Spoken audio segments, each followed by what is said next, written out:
चलिए दोस्तों, आज हम शुरू करते हैं वापस हमारा सेक्शन 11 से प्रिवेंशन ऑफ करप्शन एक्ट। ये मेरा नेक्स्ट पार्ट बन रहा है वीडियो का, और प्लीज़ बैक टू बैक इन वीडियोस को देखते रहिए ताकि आप रिवाइज कर पाएँ अपने सब्जेक्ट को। अच्छा, एक चीज़ को याद रखिए, ये जो आपकी लेक्चर सीरीज चल रही है, ये बेयर एक्ट रीडिंग से रिलेटेड है, और इसका पर्पस मेरा सिर्फ और सिर्फ ये है कि जितने भी लोग, अगर कोई जॉब कर रहा है या मे बी कॉलेज स्टूडेंट है, और चाहे कुछ भी है, ठीक है, अगर आप कहीं मेट्रो में ट्रैवल करते हैं या कहीं बस में जाते हैं या मे बी आप कहीं क्या कहते हैं ट्रेन में ट्रैवल कर रहे हैं, तो इसे आप आराम से सुन सकते हैं। ठीक है, आपको बेयर एक्ट लेकर चलने की ज़रूरत नहीं है, या साथ साथ में बेयर एक्ट खोल के देखने की ज़रूरत नहीं है। यहाँ पे बेयर एक्ट की से ही रीडिंग डायरेक्टली हो रही है। तो एक एक प्रोविजन को हम पढ़ते चलेंगे। आपको कुछ नहीं करना है, बस अपना कॉफ़ी, अपना चाय का मग अपने हाथ में लीजिए, कान में हेडफोन्स लगाइए और आराम से सुनते रहिए। ठीक है, शुरू करते हैं। तो क्या बोलता है section 11? Public servant obtaining undue advantage without consideration from the person concerned in proceeding or business transacted by such public servant. अब सेक्शन 11 क्या बोल रहा है दोस्तों? वो बोल रहा है कि कोई पब्लिक सर्वेंट जो ऑब्टेन कर रहा है अनड्यू एडवांटेज। अनड्यू एडवांटेज हम ऊपर डेफिनेशन सेक्शन में समझ चुके हैं। ठीक है, ग्रेटिफिकेशन वाली बात है ना। पहले ग्रेटिफिकेशन हुआ करता था, अब ग्रेटिफिकेशन को हटाकर इन्होंने अनड्यू एडवांटेज कर दिया है ना।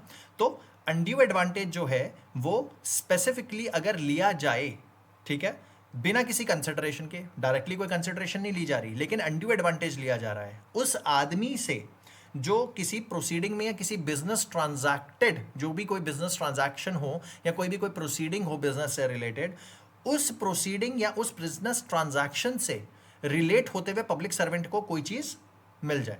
मतलब कोई पब्लिक सर्वेंट है जो किसी प्रोसीडिंग में या किसी बिजनेस ट्रांजैक्शन से रिलेटेड किसी क्या कहते हैं थर्ड पार्टी से बात कर रहा है। मतलब मे बी लेट्स से कोई शॉपकीपर हो, या मे बी कोई इंडस्ट्रियलिस्ट हो, या मे बी कोई भी इंसान हो, ठीक है, XYZ, उसका डीलिंग चल रहा है पब्लिक सर्वेंट के साथ, और वो जो डीलिंग है वो रिलेटेड किससे? किसी बिजनेस ट्रांजैक्शन से रिलेटेड है, या कोई कंसर्न प्रोसीडिंग हो, मे बी कोई लाइसेंस से रिलेटेड कोई बात हो। ठीक है, ऐसा पब्लिक सर्वेंट अगर कोई अनड्यू एडवांटेज ले, ठीक है, तो क्या होगा?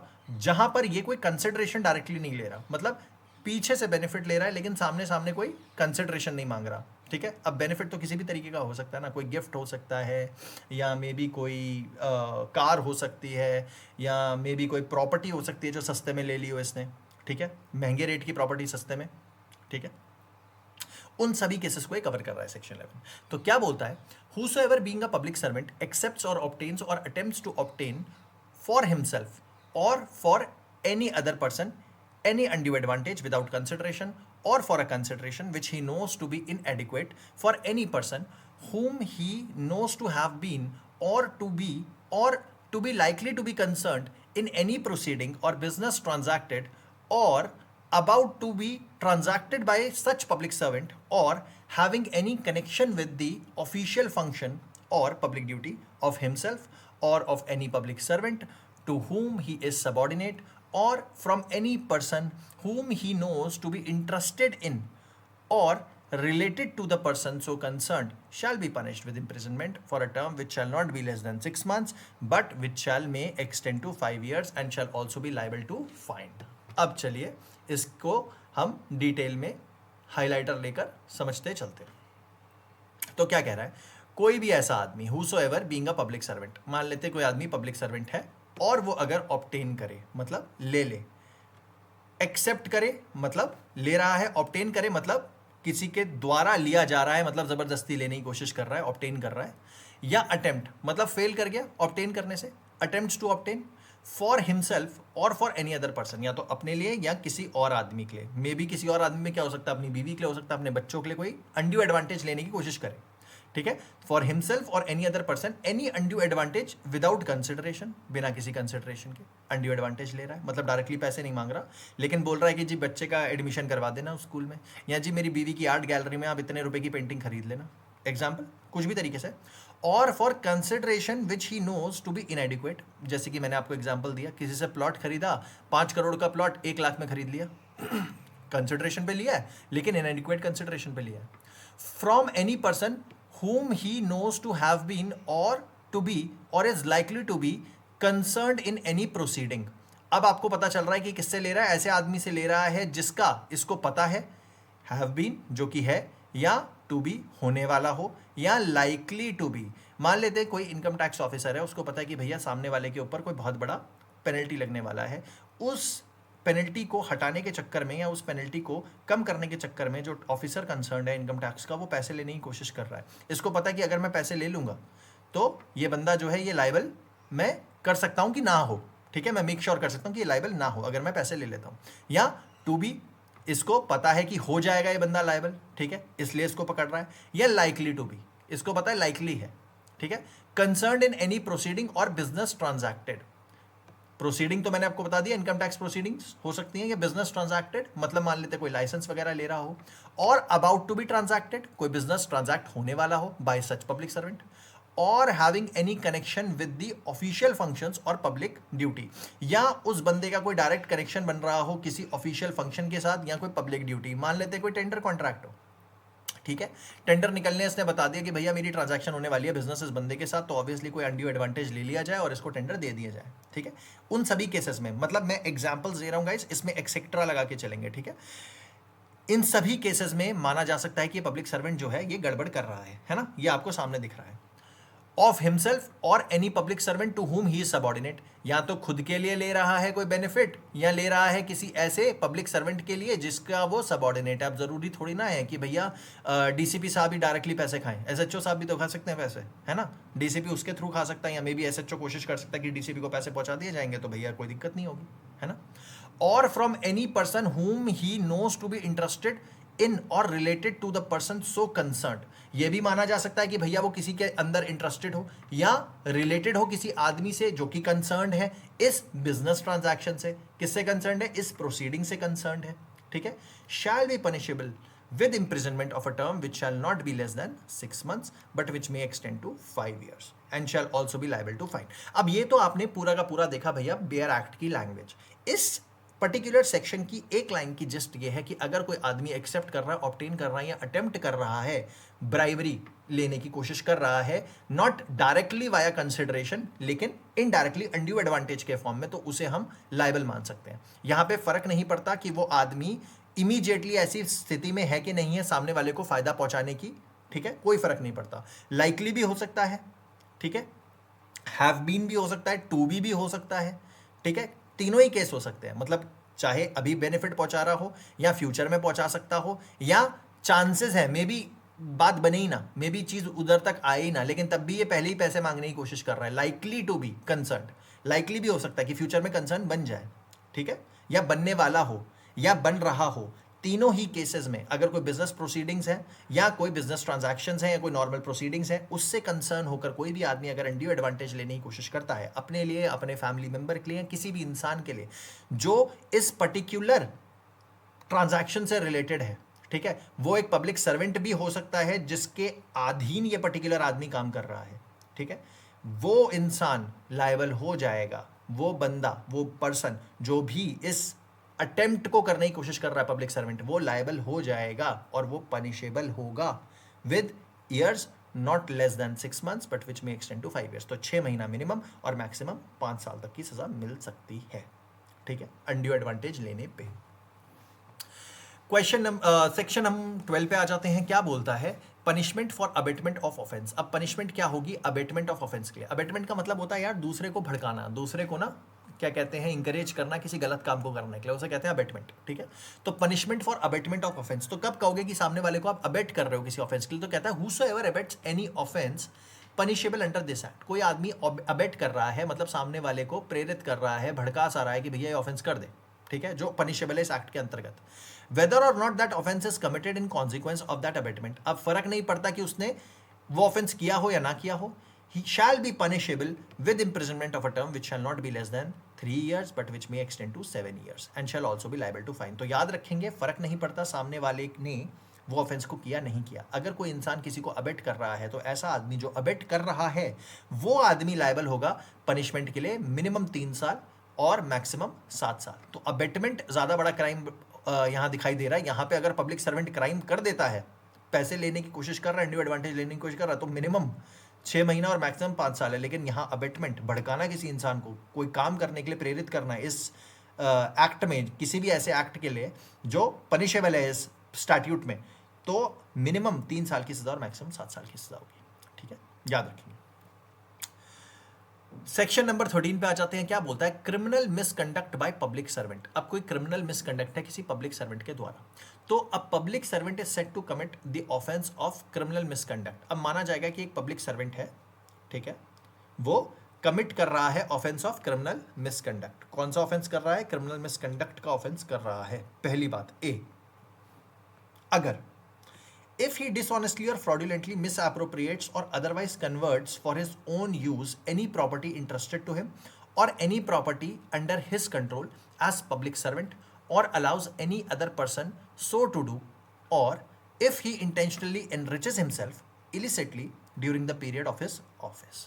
ठीक है, तो पहला वाला पोर्शन हम पढ़ते हैं। पहले वाले पोर्शन में ए वाले पार्ट में क्या बोलता है? अगर कोई आदमी डिसऑनेस्टली और फ्रॉडुलेंटली मिसअप्रोप्रिएट कर रहा हो, ठीक है, आप कहोगे क्रिमिनल मिसकंडक्ट कर रहा है अगर डिसऑनेस्टली या फ्रॉडुलेंटली मिसअप्रोप्रिएट कर रहा हो या अदरवाइज कन्वर्ट कर रहा हो फॉर हिज ओन यूज, अपने खुद के यूज के लिए, any property interested to him, कोई भी ऐसी प्रॉपर्टी जो उसको इंटरेस्ट की गई थी, मतलब उसको दी गई थी, किसी ट्रस्ट पे दी गई थी, किसी विश्वास पे दी गई थी, इंटरेस्टेड टू हिम, तो उसके पास थी, वो उसकी ड्यूटी थी उस प्रॉपर्टी को प्रोटेक्ट करके रखना, उस प्रॉपर्टी को मिस अप्रोप्रिएट ना करना, लेकिन ये डिसऑनेस्टली और फ्रॉडुलेंटली ऐसी प्रॉपर्टी को मिस अप्रोप्रिएट कर रहा है या कन्वर्ट कर दे रहा है अपने खुद के यूज के लिए, ठीक है, जो प्रॉपर्टी उसको दी गई थी। और any property under his control, या कोई ऐसी प्रॉपर्टी जो उसके कंट्रोल में हो, ठीक है, as public servant, as public servant कोई कंट्रोल में प्रॉपर्टी दी गई हो, ठीक है, और allows any other person to do so, या किसी को अलाउ कर दे कि भैया कन्वर्ट कर दो प्रॉपर्टी को आप, ठीक है, अपने पर्सनल यूज के लिए, तो ये माना जाएगा कि इसने क्रिमिनल मिसकंडक्ट किया है, ठीक है। बी पोर्शन बोलता है if he intentionally enriches himself illicitly during the period of his office। देखो, intentionally enrich करना मतलब किसी तरीके से अपने आप को enrich करना, मतलब अपने आप को ज्यादा मालदार बना पाना, ठीक है, किसी तरीके से ऐसा कुछ किया कि भैया इसके पास कहीं से पैसे आ गए, मतलब कोई पैसे इसके पास रखे हों या किसी ने इंटरेस्ट किए हों या कोई, और जरूरी नहीं है मॉनेटरी हो, जरूरी नहीं है ये बात मॉनेटरी हो, मतलब पैसे से रिलेटेड ही हो, लेकिन एनरिचेस का मतलब होता है कि अपने आप को हष्ट पुष्ट करना, ठीक है, अपने आप को एनरिचमेंट करना, है ना। एनरिचमेंट हम समझते हैं ना कि अपने आप को बेनिफिट दिलवाना किसी तरीके से, ठीक है, कि एनरिचमेंट करना। तो अगर वो इंटेंशनली अपने आप को एनरिच करता है, ठीक है, वो भी इलिसिटली मतलब गलत तरीके से, ठीक है, illegally, during the period of his office, अपने कार्यकाल के वक्त में, तो माना जाएगा कि इसने क्या किया है? इसने क्रिमिनल मिसकंडक्ट किया है, ठीक है। अब एक्सप्लेनेशन 1 देखते हैं। कहता है a person shall be presume to have intentionally enriched himself illicitly if he or any person on his behalf is in possession of or has at the time during the period of his office been in the possession of pecuniary resources or property disproportionate to his known source of income which the public servant cannot satisfactorily account for। अब माना जाएगा कि सामने वाले ने अपने आप को एनरिच कर लिया है, अगर उसके पास एनरिच कर लिया है इलिसिटली, अगर उसके पास ऐसे पैसे निकल गए या इतनी प्रॉपर्टी निकल गई जो उसकी इनकम, जो उसे गवर्नमेंट से इनकम मिल रही थी एज पब्लिक सर्वेंट, जस्टिफाई नहीं कर पा रही कि कहां से आया। अब मान लेते हैं जैसे कि किसी के पास भैया कई करोड़ों रुपए की गाड़ियां निकल गई, करोड़ों रुपए की प्रॉपर्टी निकल गई, और उसके बाद पब्लिक ये सोच रही कि भैया इसकी तो तनख्वाह इतनी थी नहीं, तो इसने इतना पैसा कमाया कहां से, ठीक है। तो ये माना जाएगा कि इसने क्या किया है? एनरिच किया है अपने आप को इलिसिटली, ठीक है। Explanation 2, the expression known source of income means income receive from any lawful source. अब नोन सोर्स ऑफ इनकम यहां पर वर्ड है। नोन सोर्स ऑफ इनकम का मतलब क्या होता है? नोन सोर्स ऑफ इनकम का मतलब होता है, यहां पे है ना नोन सोर्स ऑफ इनकम, ये वाला वर्ड आपको दिख रहा होगा। नोन सोर्स ऑफ इनकम का मतलब है वो इनकम जो वो रिसीव कर रहा है लॉफुल सोर्सेज से। अब मान लेते हैं अगर किसी का लॉफुल कोई बिजनेस है या कोई फैमिली में कोई बिजनेस चल रहा है, पहले से चला आ रहा है, उससे भी कोई इनकम आती है या पेरेंट्स डाल देते हैं, बच्चे के अकाउंट में डालते रहते हैं, करते रहते हैं, और उससे कोई खरीद रहा है, चाहे वो गवर्नमेंट जॉब पर भी हो, तो ये माना जाएगा कि भैया नॉन सोर्स ऑफ इनकम है, तो कोई दिक्कत नहीं है। टेक्निकली आपका कोई और सोर्स ऑफ इनकम नहीं हो सकता, ठीक है, इस बात को आप याद रखेंगे।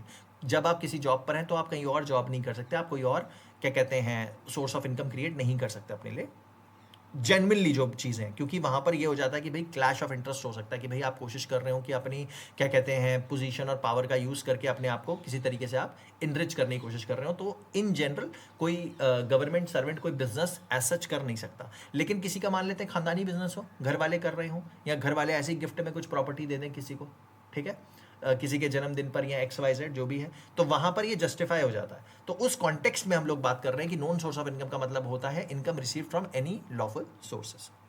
आगे बढ़ते हैं। Any public servant who commits criminal misconduct shall be punishable with imprisonment for a term which shall not be less than 4 years but which may extend to 10 years. अब देखो यहाँ पर कोई भी पब्लिक सर्वेंट है जिसने ऊपर दिया हुआ क्रिमिनल मिसकंडक्ट कर लिया हो तो उसे आप पनिश कर सकते हैं मिनिमम 4 साल के लिए बट मैक्सिमम टू 10 ईयर्स. तो मिनिमम 4 साल की तो होगी but maximum to 10 years. And also liable to fine भी हो सकता है. आ जाते हैं सेक्शन 14 पर. क्या बोलता है? Punishment for habitual offender. अब ऐसा आदमी जो हैबिचुअल ऑफेंडर है, बार बार कोई ना कोई ऑफेंस करता ही करता है. तो पनिशमेंट फॉर हैबिचुअल ऑफेंडर में क्या बोलता है? Whosoever convicted of any offence under this act subsequently commits an offense punishable under this act shall be punishable with imprisonment for a term which shall not be less than 5 years but which may extend to 10 years and shall also be liable to fine. यहाँ पर देखो सामने वाला जो है एक बार पकड़ा गया बदमाशी करते हुए, हैबिचुअल ऑफेंडर है, एक बार पकड़ा गया बदमाशी करते हुए, उसके बाद फिर वापस कन्विक्ट हो रहा है. एक बार कन्विक्ट हो चुका है इस एक्ट में और वापस कन्विक्ट हो रहा है किसी ऐसे ऑफेंस के साथ जो पनिशेबल है इस एक्ट के अंतर्गत ही, तो ये माना जाएगा कि भैया इसको मिनिमम अब जो सजा मिले वो 5 साल की मिले और मैक्सिमम मिले 10 साल की. सेक्शन 15 पे आ जाते हैं वापस. ठीक है, सेक्शन 15 हमारा क्या बोलता है? ठीक है, सेक्शन 15 बोलता है whosoever attempts to commit an offence referred to in clause A. अब कोई भी आदमी ऑफेंस कर रहा हो, अटेम्प्ट कर रहा हो कोई ऑफेंस जो कि रेफर्ड है क्लॉज ए में सब सेक्शन 1 ऑफ सेक्शन 13. अब सब सेक्शन 1 ऑफ सेक्शन 13 एक बार मैं दिखा देता हूं. सब सेक्शन 1 ऑफ सेक्शन 13 ये है भैया. ठीक है, फ्रॉडुलेंटली मिसअप्रोप्रिएट कर रहा था, कन्वर्ट कर रहा था प्रॉपर्टी को जो उसे इंटरेस्टेड थी और उसके बाद इंटेंशनली इनरिच कर रहा था इलिसिटली अपने आप को. ठीक है, दोनों ही केसेस हमने यहाँ पे देख लिए थे. ठीक है, तो अगर कोई आदमी क्या बोल रहा है? Whosoever attempts to commit an offence referred to clause A of subsection 1 of section 13 shall be punished with imprisonment of a term which shall not be less than 2 years but which may extend to 5 years. अब देख लो भैया यहाँ पे clarity हो गई कि subsection 1 of section 13 में आपको दिख रहा है मिनिमम 2 साल की पनिशमेंट है. तो मतलब अगर अनलॉफुल एनरिचमेंट है कहीं दिख गई और फ्रॉडुलेंटली क्या कहते हैं मिस अप्रोप्रिएट कर लिया प्रॉपर्टी को तो 2 साल की तो मिनिमम सजा होगी और मैक्सिमम 5 साल की होगी. आ जाते हैं सेक्शन 16 के ऊपर. बोलता है matter to be taken into consideration for fixing fine. Matters to be taken into consideration for fixing fines. कि मैटर्स कौन से कंसिडरेशन में लिए जाएंगे जब आप फाइन को फिक्स कर रहे हो, मतलब किसी को फिक्स मतलब किसी को फाइन लगा रहे हो. तो where a sentence of fine is imposed under section 7, 8, 9 और 10 और 11 और सब सेक्शन 2 ऑफ सेक्शन 13 और सेक्शन 14 और 15. तो 7 से लेके 15 तक ऑलमोस्ट कवर कर दिया. सब सेक्शन 2 कर दिया. ठीक है, सब सेक्शन 2 कर दिया सेक्शन 13 का और 14 और 15 जो हमने ऊपर देखा.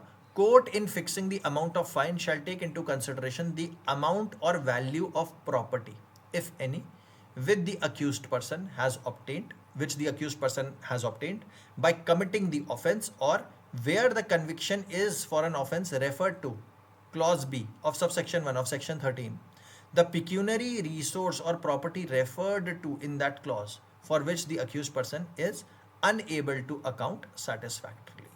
अब देखो भैया छोटा सा आपको इसमें जस्ट मैं बता देता हूँ. सेक्शन 16 का मतलब सिंपल सा ये है कि भैया किसी भी आदमी के ऊपर जब आप फाइन लगा रहे हैं तो पहली बात तो देखो कि कितने रुपए की प्रॉपर्टी, मतलब क्या कंसिडरेशन थी. ठीक है, क्या कंसिडरेशन थी अमाउंट की या वैल्यू ऑफ प्रॉपर्टी अगर कोई है तो उस अक्यूज आदमी ने ऑब्टेन करी है. ठीक है, जो अक्यूज आदमी ने ऑब्टेन करी है कमिट करते हुए उस ऑफेंस को. ठीक है, पहली बात तो ये हो गई. और अगर क्लॉज बी में फॉल कर रहा है ऊपर सब सेक्शन 1 के क्लॉज बी में अगर कोई बंदा फॉल कर रहा है तो वहां पे देख लो कौन सा पिक्यूनरी रिसोर्स है जो इसने क्या कहते हैं उठाया है, मतलब कौन सा ऐसा पिक्यूनरी रिसोर्स है, कौन सी ऐसी प्रॉपर्टी है, कौन सा ऐसा पिक्यूनरी रिसोर्स है, कितना पैसा इसने कमा लिया है, कितनी प्रॉपर्टी है इसके पास जो ये अकाउंट नहीं कर पा रहा सेटिस्फैक्टरली. ठीक है, तो साफ सी बात है कंडीशन के हिसाब से, मतलब जिस सेक्शन में आप सामने वाले को पकड़ रहे हो तो देख लो कितने रुपए की प्रॉपर्टी इसने उठाई है. ठीक है, उसी हिसाब से फिर उसका फाइन बनेगा. In short simple. ठीक है, कुछ डिस्क्रिशनरी मैटर है. अब मान लो भाई किसी ने अगर 5,000 रुपए की प्रॉपर्टी उठाई है तो उसके ऊपर 10 करोड़ का फाइन तो नहीं लगा सकते ना. और अगर किसी ने 10 करोड़ की प्रॉपर्टी मिस अप्रोप्रिएट की है या 10 करोड़ का बेनिफिट कहीं से लिया है या प्रॉपर्टी दिखाई है और सेटिस्फैक्टरली अकाउंट नहीं कर पा रहा, दिखा नहीं पा रहा कि ये प्रॉपर्टी आई कहाँ से, तो भैया उसके ऊपर 5,000 का फाइन नहीं लगाओगे, फाइन भी उस हिसाब से लगाओगे. तो उसी बात को ये यहाँ पे कह रहा है. तो गाइज इसी के साथ हमने अपना चैप्टर 3 वाला पोर्शन कंप्लीट कर लिया है. सेक्शन 16 तक हमने कंप्लीट कर लिया है. अपने नेक्स्ट पोर्शन में हम शुरू करेंगे चैप्टर 4 से जो कि है investigation into cases under the act. तब तक के लिए keep reading, keep learning guys, and thank you so much for listening to me. Thank you a lot.